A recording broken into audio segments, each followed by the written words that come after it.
विशाल धोटे, योगेंद्र जायसवाल, ऋषभ दुर्गे, इन्होंने एक सवाल पूछा है कि ये जो ब्रेन पावर बढ़ाने वाले अखरोट है, बादाम है, बाकी बाकी अलग अलग दवाइयाँ हैं, मछली, फिश है, इनका कोई उपयोग होता है क्या? अभी इसके बारे में बहुत कहा जाता है, बताया भी जाता है, और ये मान्यताएं हमारे समाज में इतनी दृढ़ है कि उससे हमारी ब्रेन पावर बढ़ती है, मेमोरी बढ़ती है, ऐसा लोग बोलते हैं। लेकिन मेरी जो जानकारी है, जो अनुसंधान है, उसमें इसको कोई बड़ा आधार नहीं मिलता है। मेमोरी में दो चीजें होती है, एक हार्डवेयर होती है, हमारा ब्रेन जहां मेमोरी स्टोर होती है, और दूसरा जो मेमोरी यानी सॉफ्टवेयर है वो हिस्सा होता है। तो हार्डवेयर में ये सभी अखरोट है, बादाम है, फिश है, इनका रोल हो सकता है। हमारा ब्रेन ठीक ढंग से काम करे इसलिए आवश्यक जो पोषण है इसमें इसका रोल हो सकता है, होना भी चाहिए।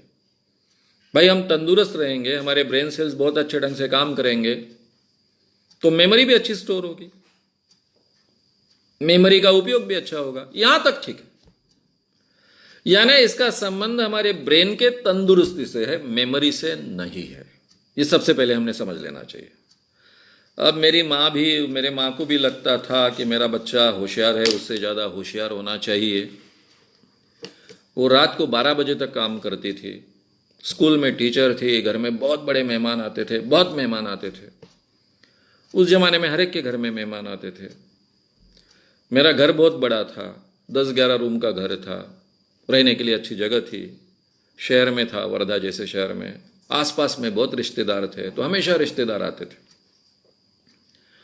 12 बजे मां सोकर सुबह 4 बजे मुझे उठाते थे और बादाम का शीरा बनाकर, बादाम का हलवा बनाकर खिलाती थी।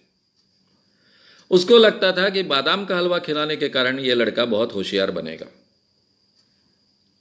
अब वो क्रेडिट ले सकती है कि मैं इतनी अच्छी चीज़ें याद रखता हूँ इसलिए कि उसने बादाम का शीरा मुझे खिलाया था। लेकिन अभ्यास के क्षेत्र में मैंने कोई बहुत ज़्यादा प्रकाश कभी दिखाया नहीं, क्योंकि मेरे इंटरेस्ट में वो विषय था नहीं। अच्छे मार्क्स मिलाओ, अच्छा कुछ करो, ऐसा कुछ मेरे पसंद की वो बात नहीं थी, शायद इसलिए नहीं भी किया हो। इसलिए मैं ये जानता हूं कि केवल यही बात नहीं, वो अंजीर दूध में खिलाकर खिलाती थी, वगैरह वगैरह अलग अलग प्रयोग वो करते थे। घर घर में ये चलता है। इससे शरीर को तो डेफिनेटली फायदा मिलेगा, ब्रेन के पोषण को भी फायदा मिलेगा, उसमें इसका हिस्सा हो सकता है, लेकिन उसका डायरेक्ट मेमोरी से संबंध नहीं है। आप कितने भी बादाम के हलवे खिलाओ, कितने भी मच्छियाँ खिलाओ, कितने भी अखरोट बादाम खिलाओ, अगर आप ठीक ढंग से अपने ब्रेन में स्टोर ही नहीं करोगे तो उसको रिप्रोड्यूस कैसा करोगे?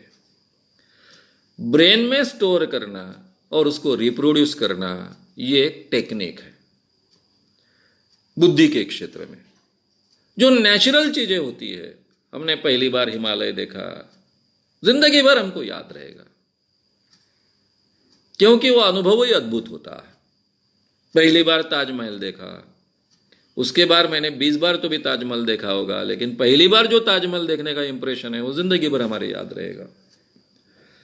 तो ये जो अनुभव होते हैं हमारे जीवन में, जो हमको बहुत ओवरवेल्म कर जाते हैं, बहुत प्रभावित कर जाते हैं, ये दोनों तरीके से भावनात्मक अनुभव होते हैं। आनंद के भावना के या फिर भय के भावनाओं के, जिसको हम ट्रॉमेटिक एक्सपीरियंसेस कहते हैं, वो हम नहीं भूलते कभी। वो गहरा असर हमारे दिमाग पर भी छोड़ते हैं और उसका परिणाम जाने अनजाने में हमारे व्यक्तित्व पर भी होता है। लेकिन जहां बुद्धि की बात है, अभ्यास की बात है, वहां केवल ये दवाइयां वगैरह कोई काम के नहीं आती।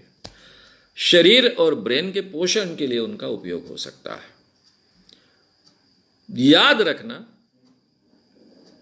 यानी स्टोर करना और उसको रिप्रोड्यूस करना, ये अलग तंत्र है। उसी के बारे में हम विस्तार से पार्ट सेकंड में चर्चा करने वाले हैं।